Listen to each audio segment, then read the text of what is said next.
이번 시간의 주제는 자유주의와 공화주의입니다. 교과서의 시민과 윤리 단원에서 다루는 주요 개념들에 대한 자유주의와 공화주의의 관점을 살펴본 후 공화주의의 구분에 대해 알아보도록 하겠습니다. 시민은 법에 보장된 일정한 권리와 의무를 지닌 자유롭고 평등한 사람으로 정치에 참여할 수 있는 권한과 자격을 가진 사회의 구성원이라고 할 수 있습니다. 이제 이 시민과 관련된 여러 개념을 자유주의와 공화주의의 관점에서 살펴보겠습니다. 우리가 살펴볼 내용으로는 인간관, 중심 가치, 자유, 권리, 개인선과 공동선, 법치, 관용, 애국심 등이 있습니다. 자유주의는 여러 의미를 담고 있는 개념이라 간단하게 딱 잘라 정의하기가 어려운 것 같습니다. 자유주의의 사전적 정의를 찾아보면 개인의 자유와 자유로운 인격 표현을 중시하는 사상 및 운동으로 사회와 집단은 개인의 자유를 보장하기 위해 존재한다고 본다. 라고 설명이 되어 있습니다. 간단히 정리하면 자유주의는 개인의 자유와 권리를 중시하는 사상으로 정의할 수 있습니다. 자유주의는 인간을 자율적이고 이성적인 존재로 보며 각 개인은 자신의 삶을 스스로 계획하고 선택할 수 있는 능력을 가진다고 믿습니다. 이러한 인간관을 바탕으로 자유주의에서는 중심 가치를 개인의 자유와 권리의 존중으로 봅니다. 자유주의라는 이름에서도 알 수 있듯이 자유는 자유주의가 추구하는 핵심 가치인데요. 이때 자유는 의미에 따라 구분될 수 있습니다. 자유주의 사상가 벌리는 자유를 소극적 자유와 적극적 자유로 구분하는데요. 소극적 자유는 무엇 무엇으로부터의 자유라고 표현되는데 한 사람이 다른 사람의 방해를 받지 않고 행동할 수 있는 영역 또는 외부의 부당한 압력이나 강제로부터 벗어난 상태, 즉 불간섭의 상태를 의미하며 이때의 자유는 국가와 타인에게 구속당하지 않고 행동할 수 있는 사적 영역을 보장함으로써 실현될 수 있습니다. 적극적 자유는 무엇 무엇을 할 자유로 표현되며 자신의 생각과 의도에 따라 행동함으로써 자기 자신의 주인이 되는 자유, 즉 자기 지배를 의미합니다. 이는 자신의 삶에 대해 스스로 결정할 수 있는 자율 또는 자신이 부여한 행위 규칙을 따라 실제로 삶을 영위할 수 있는 능력으로 표현될 수도 있습니다. 벌리는 적극적 자유가 개인의 자유를 침해할 가능성을 내포하고 있음을 경고하며 소극적 자유를 자유주의의 핵심 가치로 보며 이를 자유의 본질로 강조합니다. 우리가 공리주의자로 알고 있는 밀 또한 자유에 대해 강조하는 학자인데요. 밀은 자유를 자신의 방식대로 살아가는 것으로 설명하며 타인에게 해악을 끼치지 않는 한 개인의 자유는 제한되어선 안 된다고 주장합니다. 밀은 사상과 표현의 자유를 특히 강조합니다. 그는 인간은 불완전한 존재로서 언제나 오류의 가능성을 지니고 있기 때문에 소수의 의견이라도 억압해서는 안 된다고 주장합니다. 밀은 소수의 견해가 진리를 담고 있을 수 있으며 반대로 다수의 의견이 틀릴 수도 있다고 보았기 때문입니다. 따라서 소수의 목소리라도 자유롭게 표현될 수 있어야 하며 이는 토론의 과정을 통해 진리를 확인하고 발견할 기회를 제공한다고 설명합니다. 자유주의적 관점에서 인간의 권리는 천부인권, 즉 자연권으로 국가 형성 이전부터 존재하는 선천적이고 보편적인 권리입니다. 자유주의에서는 이러한 개인의 권리를 보장하기 위해 정치 권력은 제한되어야 함을 주장합니다. 자유주의는 개인주의를 바탕에 두고 있는데 개인의 자유와 권리가 집단의 권위나 정치적 의무보다 우선한다고 봅니다. 또한 개인의 권리를 제한하거나 정치적 의무를 부과할 때는 반드시 시민의 자발적 동의에 근거해야 하며 정치 참여 등의 공적 영역에서의 참여는 개인의 자율적 선택의 문제라고 봅니다. 이러한 개인주의적 입장에서 자유주의는 개인선이 공동선보다 우선한다고 보는데 다양한 개인선을 보장하는 것이 사회 전체의 선을 증진하고 개인선과 공동선 간의 조화를 이루는 기반이 된다고 봅니다. 개인의 자유와 권리를 중시하는 자유주의적 입장은 법치를 강조하는데요. 법치의 목적은 국가의 간섭을 최소화하여 개인의 자유와 권리 침해를 방지하는 것입니다. 개인은 자신의 삶에서 어떤 가치를 추구할 것인지를 스스로 결정할 권리가 있고 국가는 이 과정에 개입하지 않고 특정한 선의 개념을 강요하거나 지지하지 않으며 개인이 자율적으로 선택한 다양한 가치관을 존중해야 합니다. 따라서 개인이 선을 추구하는 과정에서 국가는 중립적인 입장에 있어야 하며 각 개인에게 동등한 법을 적용해야 합니다. 개인의 자유와 권리를 보장받기 위해서는 관용 또한 중요합니다. 나의 자유를 존중받으려면 타인의 자유 또한 존중되어야 하기 때문입니다. 자유주의 사상에서 관용은 개인의 자유와 다양성을 존중하고 서로 다른 신념과 견해가 공존할 수 있도록 하는 사회적, 윤리적 태도를 의미합니다. 이는 다른 사람의 신념이나 행동을 단순히 허용하는 것을 넘어 그들의 자유와 권리를 인정하고 보호하려는 적극적인 태도를 포함합니다. 그러나 관용은 타인의 인권과 자유를 침해하는 행위 등에 대해서까지 허용하는 무제한적인 관용을 의미하는 것은 아닙니다. 불관용에 대한 관용은 결국 관용적 사회 자체가 불관용적 사람들에 의해 파괴될 위험에 처하게 될 수 있기 때문입니다. 자유주의에서는 애국심을 헌법적 애국심으로 봅니다. 이는 특정 민족이나 문화적 정체성에 의존하는 것이 아닌 헌법의 기본 정신에 대한 동의와 존중을 중심으로 한 애국심입니다. 즉, 국가는 인권, 자유, 평등, 법치주의 등 보편적 가치를 구현하는 체계로서 이러한 가치에 기반해 시민들이 국가에 애정을 가질 수 있다는 것입니다. 개인의 자유와 권리를 중시하는 자유주의에서는 애국 또한 개인의 양심 문제로 보며 애국을 과도하게 강조하는 것은 개인의 권리를 침해할 우려가 있기 때문에 애국심을 갖는 데 있어서 자발성과 비강제성을 강조합니다. 다음으로 공화주의 사상에 대해 알아보겠습니다. 공적인 것이라는 의미를 가진 레스 푸블리카라는 말에서 유래한 공화주의는 국가는 공공의 것으로 시민들 스스로에 의해 통치되어야 한다라고 보는 사상입니다. 공화주의는 인간을 사회적, 공동체적, 상호 의존적 존재로 보며 인간은 타인과의 상호작용과 공동체 내의 역할 수행을 통해 자신의 삶을 완성시켜 나갈 수 있다고 봅니다. 이러한 인간관을 바탕으로 하는 공화주의는 공동선을 매우 중요한 가치로 여깁니다. 공화주의는 개인의 이익을 넘어선 공동체 전체의 이익과 번영을 지향하는데 공동체의 번영을 개인의 행복과 발전의 필수적인 기반으로 보며 개인이 공동선을 추구하는 과정에서 자신의 행복과 자아 실현의 가능성을 발견할 수 있다고 주장합니다. 공화주의에서는 시민들이 공동선을 추구하기 위해 시민적 덕성을 갖추어야 한다고 봅니다.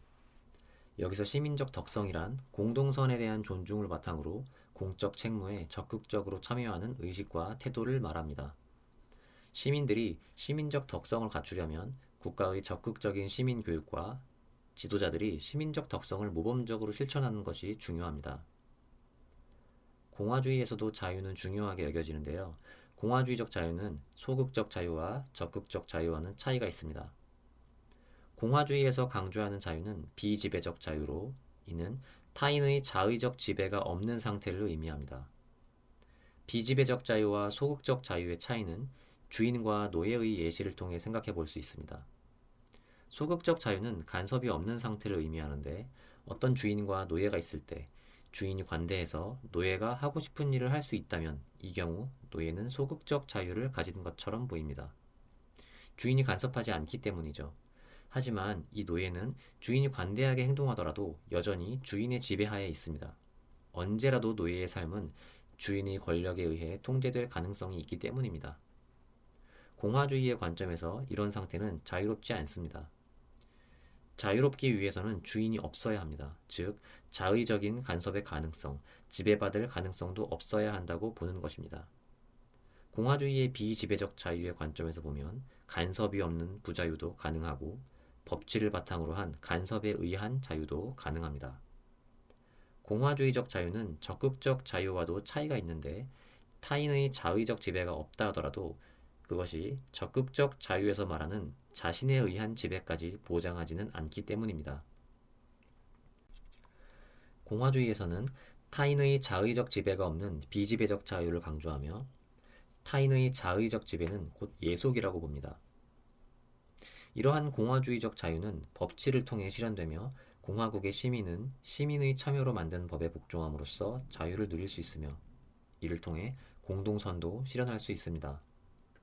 공화주의의 입장에서 권리, 즉 시민의 권리는 자연적으로 주어진 것이 아니며 시민들의 능동적이고 자발적인 참여로서 성취해야 하는 정치적 결과물입니다.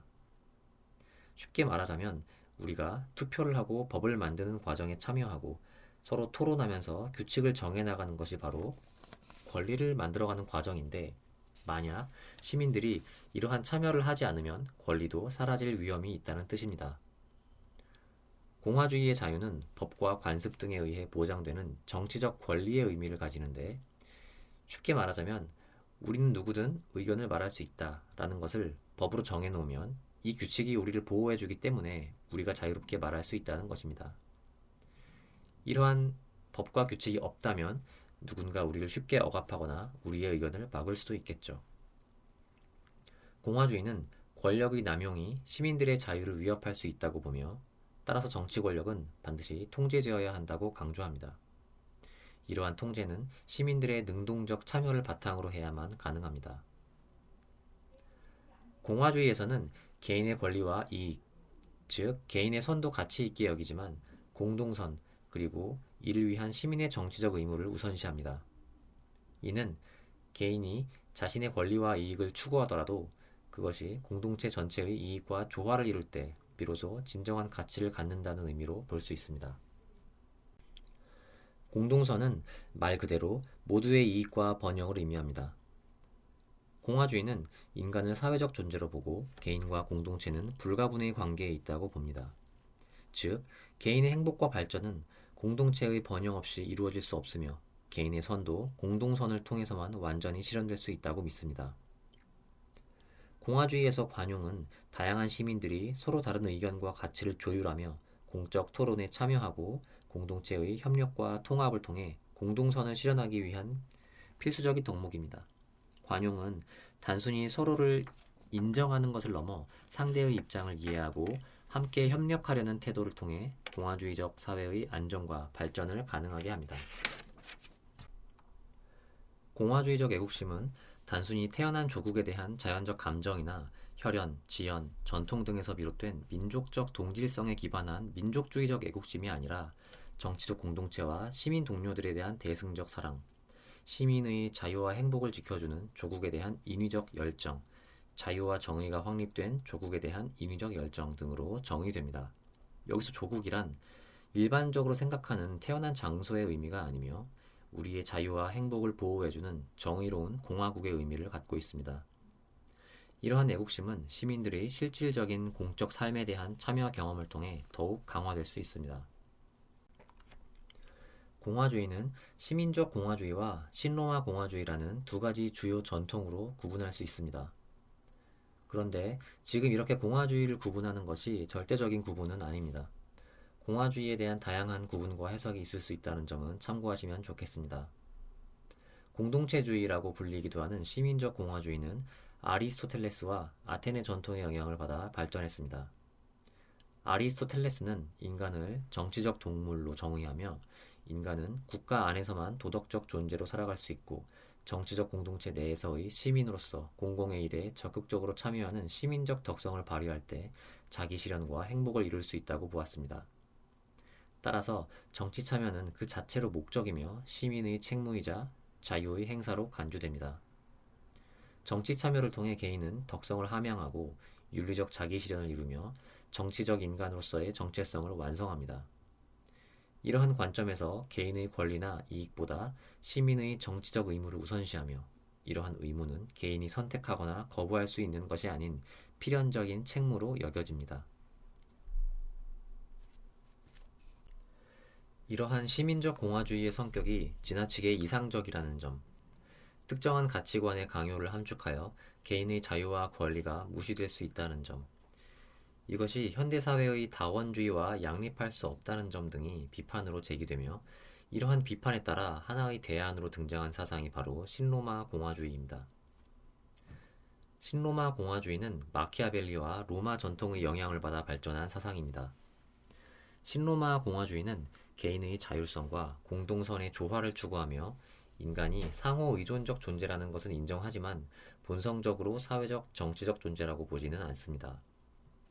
시민적 공화주의에서는 시민적 덕성이나 정치 참여가 그 자체로 내재적 가치이자 공화주의적 전통의 핵심 가치라고 보지만 신로마 공화주의의 입장에 따르면 공화주의의 핵심 가치는 조금 전에 이야기했던 비지배적 자유입니다. 이는 타인의 자의적인 지배로부터 벗어나는 것을 의미하며 단순히 간섭이 없는 상태를 넘어섭니다. 자유를 보장하기 위해서는 법치가 필요하며 법은 시민들이 스스로 제정한 헌법에 기반해야 합니다. 법은 시민의 자유를 제한하는 것이 아니라 오히려 보장하는 수단으로 작용합니다. 공화주의 이론가인 패티슨 이러한 비지배적 자유 개념을 현대적으로 재해석하여 공화주의의 핵심 가치로 제시했습니다. 신로마 공화주의에서 시민적 덕성이나 정치 참여는 이 비지배적 자유를 보장하기 위한 수단적 가치입니다. 또한 신로마 공화주의는 인간의 물질적인 욕망을 부정하거나 억압하지 않고 그것을 현실적이고 자연스러운 인간의 조건으로 수용합니다. 동시에 욕망이 타인의 자유를 침해하지 않도록 비지배적 자유와 법치의 틀 안에서 조율될 수 있도록 하는 제도적 환경을 중시합니다. 이는 욕망과 자유, 그리고 공동체적 가치가 균형을 이루는 신로마 공화주의의 현실주의적 접근을 잘 보여줍니다. 지금까지 자유주의와 공화주의에 대해 알아보았습니다.